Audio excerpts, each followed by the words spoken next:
অন্তরা, ওই অন্তরা, কিরে অন্তরা, কই রে তুই? ভাইয়া আসসালামু আলাইকুম। ভাইয়া এই সময় তুমি আমাগো বাড়িতে?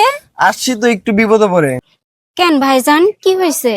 বোন, তোর তো কিছু জানানো হয়নি। মা তো কিছুদিন ধরে খুব অসুস্থ। মার নিয়ে হসপিটাল গেছিলাম।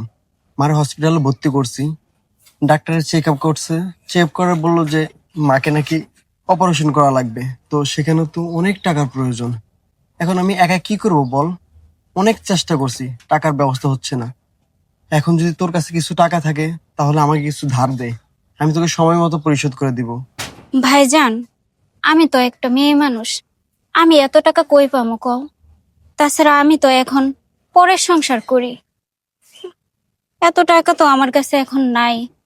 আচ্ছা, তুমি একটা কাজ করো, তুমি একটু বসো। তোমার জামাই বাইরে গেছে, ও একটু আসুক। আসলে আমি ওর সাথে আলাপ আলোচনা করে দেখি কিছু করতে পারে কিনা। আচ্ছা বোন, ঠিক আছে। অন্তরা কই? ওই যে ভাইজান, তোমার জামাই হয়ে পড়ছে, ভালোই হয়েছে। আসসালামু আলাইকুম ভাইজান। আপনি এই সময় আমগো বাড়ির